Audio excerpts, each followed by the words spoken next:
one of the first things that Professor Walter Kappa told us as law students was the danger of not compartmentalizing law. And I hope that in the articulation that is contained in this document, that the Constitution also does not become compartmentalized, and that we really appreciate the fact that it's a living document, that the arm must not be separated from the nose, and that the nose must not be separated from the ear. And I think that's what people sometimes don't realize when they deal with the laws, that they want to look at a law as if it is a silo that is not affected by what other legislation says. So that's my first comment. The second one is, I wonder what you would say in your comprehensive guide about the sort of inability to understand that there is no real separation of powers, as though institutions of the state were completely independent of each other. There is always interdependence of institutions. That's why they check each other and balance each other. That's why the judiciary would look, for instance, at a certain level. It cannot interfere in the work of parliament. It would then, or even in the work of an administration, it would say there is the principle of deference, that this technical issue, as a court, we better leave it to the technical people. There are those principles that are enshrined. So there is no absolutist approach in constitutional law. There is relativity. There is interconnectedness, and therefore interdependence. Because at the end of the day, a constitution is what must facilitate the workings of state institutions in meeting the objective aspirations of the people. As Chief Justice Mohammed said, the constitution in ringing tones is a representation of the aspirations and the wishes of the people.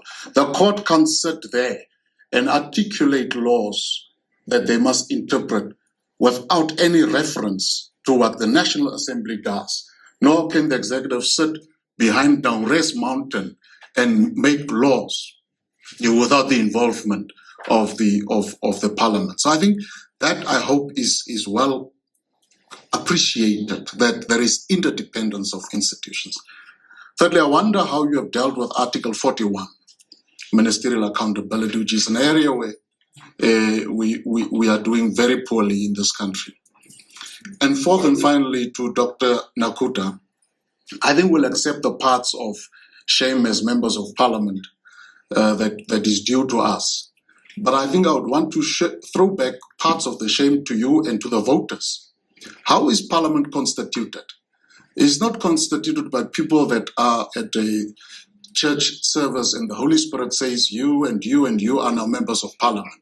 It's constituted by an active process that voters take decisions over 33 years now, that they have voted a particular party that has the power almost exclusively for many years by virtue of two-thirds majority, that they could have changed so much of the issues you are raising, which I agree with.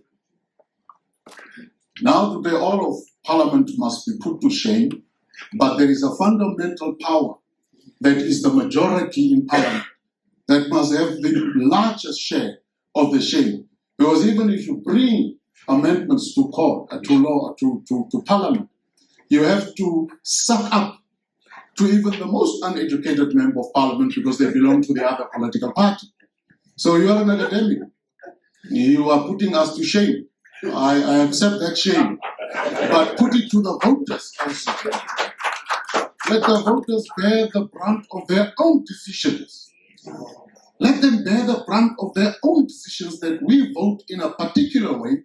Therefore, if you are in the north, women will suffer because the marriage is automatically out of community property and customary law begins to be paramount. And a woman, after having invested her lifelong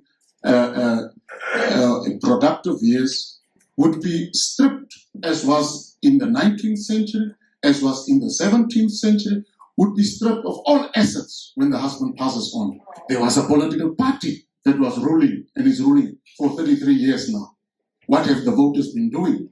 Have the voters suddenly also been exonerated from the responsibility of living up to their own aspirations as contained in the Constitution. I think it's important because many of the problems, it's easy because we have a political party system that you just blame political parties, but the voters ultimately bear the final decision as to who they want them to lead, who must make laws. Even when these people have stolen monies, they still go and vote for them. Shame on the voters, some of them. Thank you.